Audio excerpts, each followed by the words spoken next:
Good day to you, everyone. And today I light the candle and say, Holy Spirit, come to us.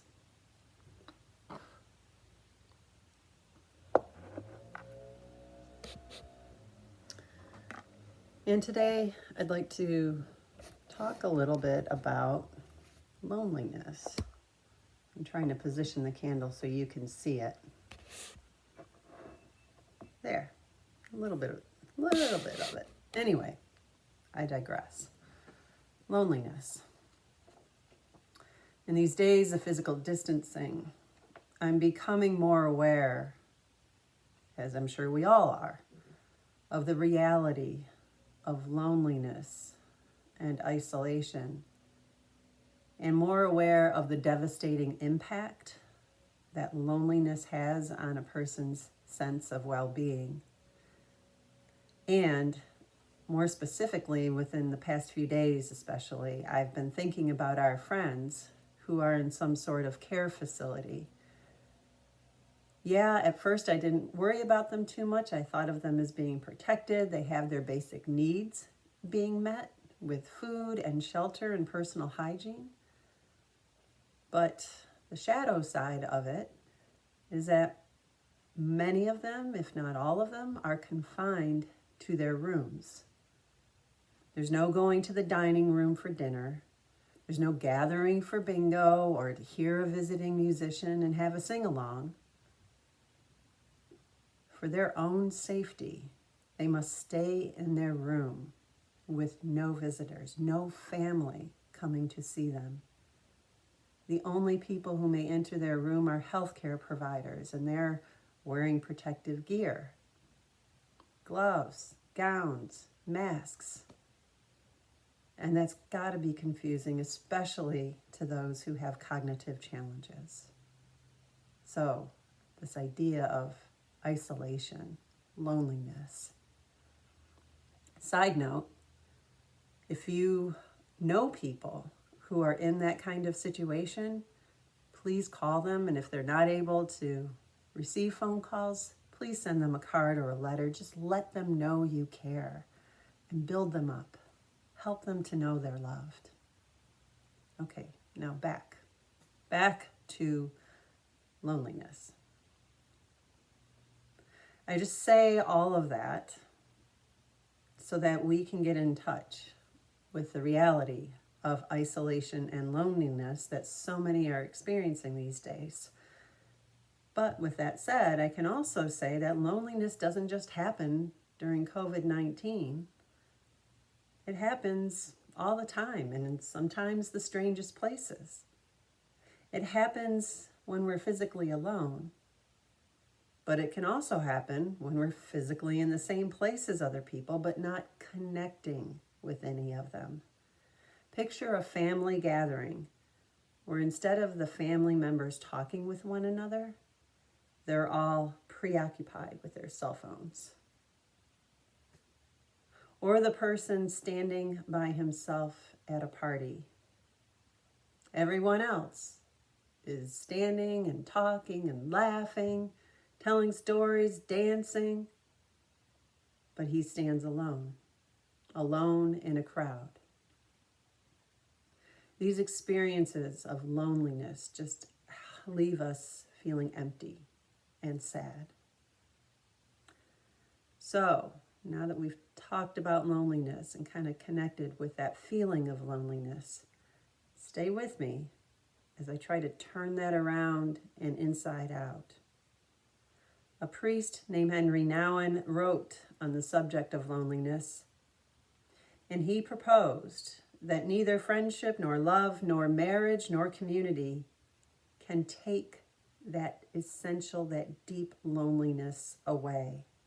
Essentially, each of us is alone, and we have that deep sense of aloneness within us at all times.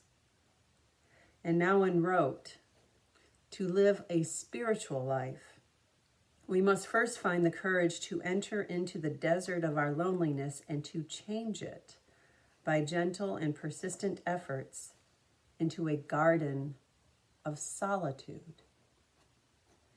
So there's a change from loneliness to solitude. What's the difference? What is meant by solitude? It's a good question. And I'll try to answer it. You may get it, you may not. It may be something we all just need to grow into. But solitude, as opposed to loneliness, solitude is an inner quality. It's a quiet center. In Henry Nouwen's words again, when we live with a solitude of the heart, we can listen with attention to the words and the worlds of others. But when we're driven by loneliness, we tend to select just those remarks and events that bring immediate satisfaction to our own craving needs. So you can see perhaps the difference. In loneliness, we're grasping for something. We're grasping for a quick fix. We're grasping for a quick connection. We're grasping for something to distract us from the pain we're feeling. But when there's solitude, there's more of a deep center, an assuredness, an acceptance of things as they are, and a trust that God is present in that. Or, as the Quaker teacher and activist Parker Palmer wrote in A Hidden Wholeness, he said, solitude does not necessarily mean living apart from others. Rather, it means never living apart from one's self. It is not about the absence of other people. It's about being fully present to ourselves, whether or not we're with others. So again, it's this quality of being is described by solitude. And as we move from loneliness to solitude, and this can happen many times over the course of a day as we bounce back and forth between being restless and being settled. But as we move to solitude, we open ourselves again to the reality of love, of being able to be present with and for the other, as we are present with and for God and our own self. Rainier Maria Rilke wrote it this way: this more authentic love will be evident in the utterly considerate, gentle, and clear manner of its binding and releasing. It will resemble what we now struggle to prepare, the love that consists of two solitudes which border, protect, and greet one another. So two solitudes who border, so they're near each other, they protect, they respect each other, and they greet one another. So there's also a connection. And Rilke says that is an expression of love. Another guy wrote it this way: love is patient. Love is kind. Love is not envious or boastful or arrogant or rude. It does not insist on its own way. It is not irritable or resentful. It does not rejoice in wrongdoing, but rejoices in the truth. It bears all things, believes all things, hopes all things, endures all things.